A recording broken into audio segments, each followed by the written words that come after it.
Hello আমার দুষ্ট প্রিয় মিষ্টি বন্ধুরা, তোমরা সকলে কেমন আছো? বন্ধুরা, তোমাদের জন্য নতুন একটি গল্প নিয়ে চলে আসছি। বন্ধুরা, তোমরা আমাকে যে পরিমাণ সাপোর্ট করেছো সেটা বলার মতো ভাষা নেই আমার কাছে। বন্ধুরা, গল্পটি না টেনে শেষ পর্যন্ত দেখলে আশা করি তোমাদের দাঁড়িয়ে যাবে এবং তোমরা হাতের কাজ করতে বাধ্য হবে। চলুন বন্ধুরা, গল্পটি শুরু করি। প্রায় রাতে জিএফ আমাকে ফোন করে ওয়েটিংয়ে পেত। আমি কথা ঘুরিয়ে বলতাম, বেবি, আমার ফ্রেন্ড কল করেছিল। জিএফ আমার কথা বিশ্বাস করে বলতো, আচ্ছা ঠিক আছে। আমি শান্তিতে নিঃশ্বাস ফেলে জিএফ এর সাথে 5 মিনিট কথা বলার পর বলতাম, আমার শরীর খারাপ লাগছে, ঘুমিয়ে যাই। জিএফ আমার কথা শুনে বলতো, আচ্ছা ঘুমিয়ে পড় বাবু তুমি। আমার ঘুম লাগছে না। আমি এইভাবে দিন দিন তাকে এভয়েড করতে লাগলাম। আমার এখন আর ওকে ভাল লাগে না তা নয়, আমি এই সম্পর্কে বিরক্ত হয়ে গেছি। প্রতিদিন ফোনে কথা বলা, দেখা করা আমার আর ভালো লাগে না। জিএফ এইসব হয়তো বুঝতে পেরেছে, তাই আর দেখা করার কথা বলে না। আমি প্রায় রাতে ওয়েটিংয়ে থাকতাম আর সে আমায় বারবার কল করত।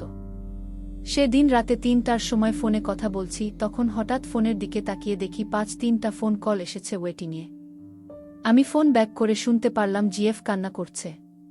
কান্না করে করে আমায় বলল, আজকে ও কি ফ্রেন্ড কল করেছিল। আমি তার কথা শুনে চুপ করে থাকলাম, কিছু বললাম না।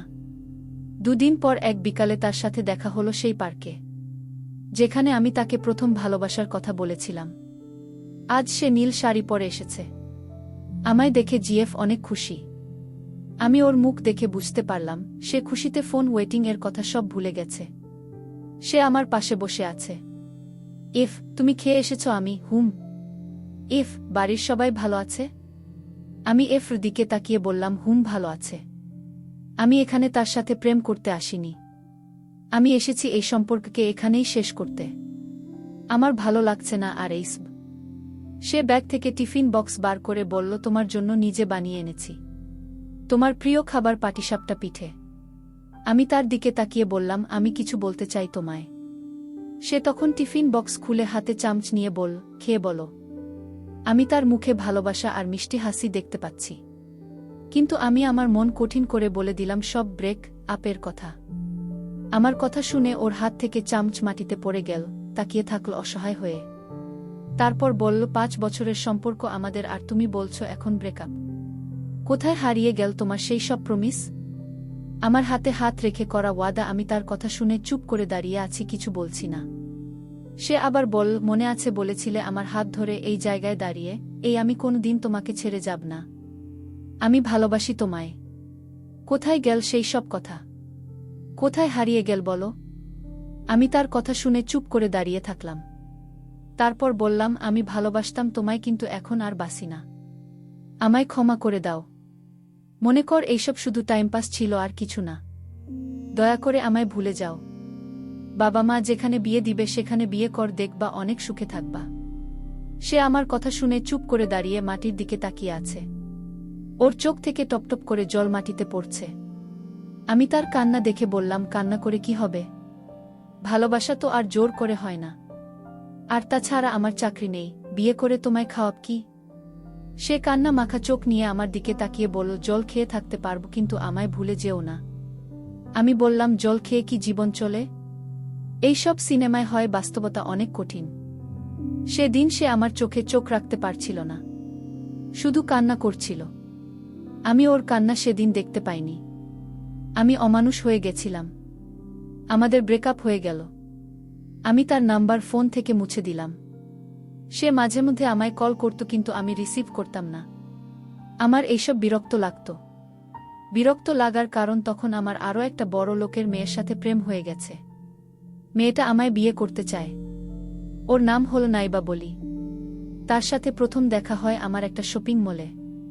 তখনও জিএফ সাথে আমার সম্পর্ক ছিল, কিন্তু আমি সেই সময় জিএফের কথা চিন্তা করিনি। সেই বড়লোক মেয়েটি যেদিন প্রথম আমায় বিয়ের কথা বলল, তখন আমি কোনো কিছু চিন্তা না করেই হ্যাঁ বলে দিলাম। আমার মনে হয়নি জিএফের কথা। মনে হয়নি একটা বিশ্বাস আমার পথ চেয়ে আছে। আর সেই বিশ্বাসের নাম জিএফ। প্রায় প্রতি রাতে জিএফ আমায় কল করত আর কান্নাকাটি করত। আমি বিরক্ত হতাম। চুপ করে কান্না করা শুনতাম, তারপর বলতাম, তোমার কান্না করা শেষ, এখন ফোন রাখি, আমি ঘুমাব। এই বলে ফোন কেটে দিতাম, কিন্তু জিএফ আমায় আবার ফোন করত, তখন আমি বিরক্ত হয়ে ফোন অফ করে দিতাম। সেদিন রাতে ঘুমিয়ে আছি, তখন জিএফ ফোন করছে। আমি ওর কল দেখে বিরক্ত হয়ে বারবার ফোন কাটছি, কিন্তু মেয়েটা ভীষণ ছেছড়া। কল করছে তো করছেই। শেষমেশ রাগ করে কল রিসিভ করে বললাম, সমস্যা কি তোমার? সে আমার কথা শুনে চুপ করে রইল, তারপর বলল, happy birthday to you.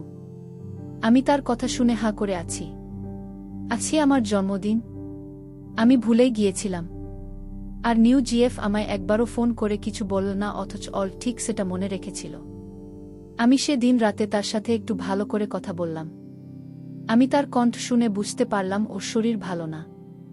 Say phone রাখার আগে বলল, চিন্তা কর না, আমি আর ফোন করব না। ভালো থেকো, নিজের খেয়াল রেখো। এই বলে ফোন রেখে দিল মেয়েটি। আর বড়লোক মেয়েটি অবশ্য পরের দিন আমার জন্মদিনের উইশ করল আর বলল, বাবু, আমি ঘুমিয়ে গেছিলাম রাতে, প্লিজ রাগ করো না।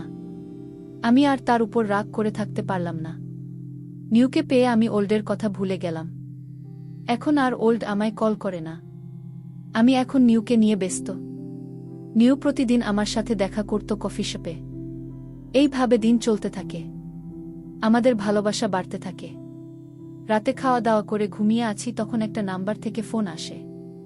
আমি ফোন রিসিভ করে জানাতে পারলাম কি এই নাম্বার ওল্ড জিএফ এর ফ্রেন্ড আকাশের। আকাশ আমায় বলল, দাদা, আপনি কেন এমনটা করলেন ওর সাথে? সে না খেয়ে থাকে, কারো সাথে কথা বলে না, বাড়িতে একা বসে কান্না করে। দাদা, ওর অবস্থা খুব খারাপ। এইভাবে চলতে থাকলে সে বাঁচবে না। আমি আকাশের কথা শুনে রাগে ফুলে গিয়ে বললাম, তোর যখন এত চিন্তা তাকে নিয়ে, তাহলে তুই ওর সাথে প্রেম করিস না কেন সালা? আকাশের সাথে কথা বলার সময় নিউ জিএফ 3-4 বার ফোন ওয়েটিংয়ে পেয়েছে আমার। আমি কল ব্যাক করে দেখি মেয়েটা মন খারাপ করে বসে আছে। আমায় বলল, তুমি কার সাথে প্রেম করছিলে গো? আমি বললাম, কেউ না ভাই, ফোন করেছিল। কিন্তু সে আমার কথা শুনল না, মন মরা হয়ে কথা বলল। আমি বুঝতে পারলাম মেয়েটা আমায় অনেক ভালোবাসে। আমি পরের দিন তার সাথে দেখা করলাম। আমার সামনে মন খারাপ করে বসে আছে। আমি চকলেট দিয়ে বললাম, আমি সত্যি কাল রাতে কোনো মেয়ের সাথে কথা বলিনি। অনেক বোঝানোর পর সে আমার দিকে তাকিয়ে বলল, আচ্ছা, বিশ্বাস করলাম তোমায়। আমি তার কথা শুনে শান্তিতে নিঃশ্বাস ফেললাম।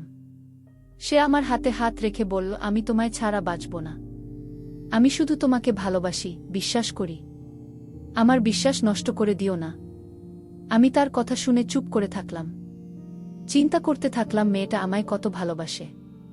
তারপর বললাম, না, আমি তোমাকে ছেড়ে কোথাও যাব না। আমি কথা বলা শেষ করার সাথে সাথে একটা ছেলে এসে আমাদের পাশে দাঁড়াল। মেয়েটি ছেলেটাকে দেখে চমকে গেল। ছেলেটা বলল, তুমি এখানে কি করছো? তুমি না বললে তোমার শরীর খারাপ, বের হতে পারবা না। আমি এইসব শুনে জানাতে পারলাম এই ছেলেটা তার গেফ। নিউ জিএফ ছেলেটিকে বলল, জান, আমার কাজিন এর সাথে দেখা করতে এসেছি। আমি তার কথা শুনে করে বসে আছি। রাতে দাঁড়িয়ে আছি ছাদের। আজ অলডের কথা অনেক মনে হচ্ছে। আমি খারাপ একটা মেয়ের জন্য জিএফ এর মতন ভালো মেয়েকে ছেড়ে দিলাম। আমি কেন বুঝতে পারলাম না যে মেয়ে প্রথম দেখাতে লাভ ইউ বলতে পারে, কি সে মেয়ে কেমন হতে পারে। আমি সেদিন তার কান্না দেখিনি। আমি মানুষ না। নিজের অজান্তে আমার চোখ থেকে জল পড়ল মাটিতে। রাতে অনেকগুলো ঘুমের ওষুধ খেয়ে ঘুমিয়ে গেলাম। আর কিছু বলতে পারি না। চোখ খুলে দেখি হাসপাতালে আমি, পাশে মা আর বন্ধুরা। মা কান্না করছে, বাবা বাইরে ডাক্তারের সাথে কথা বলছে। আমি হাসপাতাল থেকে 2 দিন পর ছাড়া পেলাম। বাড়ি এসে শুয়ে আছি বিছানায়। তার কথা অনেক মনে হচ্ছে। আমি মাকে বললাম, মা, আমার ফোনটা দিয়ে যাও। মা ফোন দিয়ে চলে গেল। আমি ফোন হাতে নিয়ে ফেসবুক ওপেন করলাম। দেখি অনেকগুলো মেসেজ জমে আছে। তারপর যা দেখলাম তা দেখে আমি নিজের চোখকে বিশ্বাস করতে পারলাম না। দেখি জিএফ এর বন্ধুদের স্ট্যাটাস। মেয়েটি এই পৃথিবীর মায়া ছেড়ে চলে গেছে। রোড অ্যাক্সিডেন্টে মারা গেছে 2 দিন আগে। আমার মাথা কাজ করা বন্ধ করে দিল। আমি ফোন রেখে ছুটে গেলাম তার কাছে। আমি বসে আছি তার কবরের সামনে।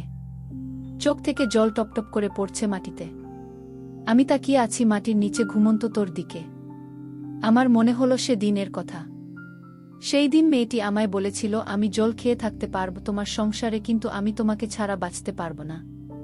আমি আজ কথা চিন্তা করে করে কান্না করছি। আমি পাগল হয়ে যাচ্ছি। আকাশের দিকে তাকিয়ে বললাম, হে আল্লাহ, আমার ভুল হয়ে গেছে। আমি আর ভুল করব না। আমার কাছে তাকে ফিরিয়ে দাও। আকাশে মেঘ জমে আছে। আমি কান্না করছি, তখন মেঘে বিশাল জোরে গর্জন করে উঠল। আমি চমকে গিয়ে উঠে বসলাম বিছানায়। দেয়াল ঘড়ির দিকে তাকিয়ে দেখি রাত 2টা। আমি কি এইসব স্বপ্নে দেখেছি এত সময়? আমি ভয়ে ঘেমে গেছি। তাহলে কি নিউ জিএফ নামের কেউ নেই? আর ওল্ড জিএফের সাথে আমার ব্রেকআপ হয়নি? আমি ফোনে ডায়াল লিস্ট দেখলাম। নিউ নামের কারো নাম্বার নেই, সব নাম্বার ওল্ড জিএফের। এর মানে এত সময় সব কিছু আমি স্বপ্নে দেখছিলাম। আমি পাগলের মতন বাইরে গেলাম। গিয়ে দেখি বাইরে সত্যি বৃষ্টি হচ্ছে আর মেঘ ডাকছে। আমি বাইক নিয়ে জিএফের বাড়ির সামনে এসে দাঁড়ালাম। বৃষ্টিতে আমি ভিজে গেছি। আমি তাকে ফোন করে বারান্দায় আসার কথা বললাম। সে বারান্দায় এসে এত রাতে আমাকে দেখে অবাক হয়ে গেল। বলল, পাগল হয়ে গেছো তুমি? আমি বললাম, হ্যাঁ, তোমার প্রেমে আমি পাগল হয়ে গেছি। তোমাকে দেখতে ইচ্ছা করছিল তাই চলে এসেছি। আমি নিচে থেকে উপরে বারান্দায় দাঁড়িয়ে থাকা তার সাথে ফোনে কথা বলেছি। সে হাসি দিয়ে বলল, ও পাগল একটা। এই বলে ভেতরে গিয়ে একটা ছাতা এনে উপর থেকে আমার দিকে ছুঁড়ে দিল। আমি ছাতা হাতে দাঁড়িয়ে আছি। আশেপাশে কেউ নেই। বৃষ্টি হচ্ছে ঝমঝমিয়ে। সে আমার দিকে তাকিয়ে আছে বারান্দা থেকে, আর আমি তাকিয়ে আছি তার দিকে। মন ভরে দেখছি দুজন দুজনাকে।